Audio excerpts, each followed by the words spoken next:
রাজবাড়ী থেকে সবজি বাজারের খবর জানবো দর্শক। আমাদের সাথে সরাসরি যুক্ত হচ্ছেন সহকর্মী শফিকুল ইসলাম শামীম। শামীম, আজকে তো ছুটির দিন, সবজির দাম কেমন দেখছেন বাজারে, কি বলছেন ক্রেতারা, এই বিষয়ে জানাবেন। ধন্যবাদ। আপনি যেমনটি জানাচ্ছেন যে রাজবাড়ীতে বিভিন্ন বাজারে কাঁচামালের যে দামটি রয়েছে প্রত্যেকটি মূল্যেরই কিন্তু বৃদ্ধি পেয়েছে।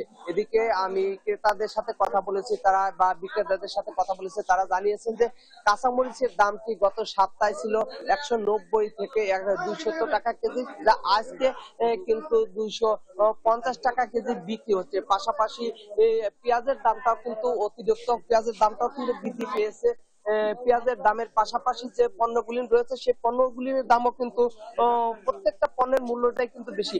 দুই একটি পণ্যের মূল্য কমে আসলেও বেশিরভাগ পণ্যের মূল্যটা কিন্তু বেশি আছে বলে বিক্রেতারা আমাদেরকে জানিয়েছেন। আর ক্রেতারা বলছেন যে প্রত্যেকটি পণ্য কিন্তু দাম বৃদ্ধি পাওয়ার কারণে তারা কিন্তু হতাশায় ভুগছেন।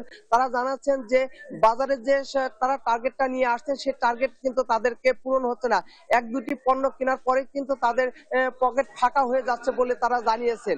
আর একটি বিষয় যদি বলি যে কাঁচামরিচের যে মূল্যটি বৃদ্ধি পেয়েছে, এ ব্যাপারে আমি অনেক ক্রেতার সাথে কথা বলেছি। তারা জানিয়েছেন যে এই যে কাঁচামরিচের দাম, সেই মরিচের যে পরিমাণ দাম, তারা কিন্তু কাঁচামরিচ আর পেঁয়াজ কিনলে তাদেরকে কিন্তু পকেট ফাঁকা হয়ে যাচ্ছে, তারা অন্য জিনিস আর কিনতে পারছেন না। আমি একজন ক্রেতার সাথে কথা বলবো, তিনি দেখি কে বলেন যে আপনি তো বাজার করতে আসেন, যে কাঁচা বাজারের দামটা কিরকম?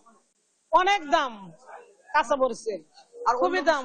অন্য গুণের দাম, সব জিনিসের দাম বেশি, কিন্তু আমরা সাধারণ মানুষ কিনে খাইতে পারি না।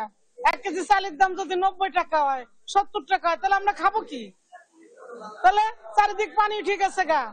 সাধারণ গরিব পাচ্ছেন যে তিনি জানাচ্ছেন যে যে পরিমাণ দাম সেই পরিমাণ তারা কিন্তু করাই ক্ষমতার বাইরে হয়েছে। বাজারে আসলে প্রত্যেক দিনই কিন্তু প্রত্যেকটা পণ্যের মূল্যই বৃদ্ধি পেয়েছে বলে তারা জানিয়েছেন, যে কারণে তারা হতাশা ভুগছেন। তারা জানিয়েছেন যে একটি মূল্য তালিকা যদি থাকে বা এটা নিয়ন্ত্রণ যদি থাকে, তাহলে কিন্তু তারা সহজে বাজার করে নিতে পারেন।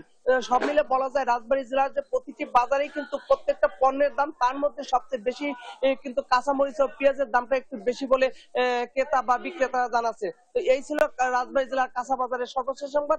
আমি এখন চলে যাচ্ছি স্টুডিওতে। শামীম, ধন্যবাদ আপনাকে। দর্শক, সবজির বাজার পরিস্থিতি জানছিলাম সহকর্মী শামীমের কাছ থেকে।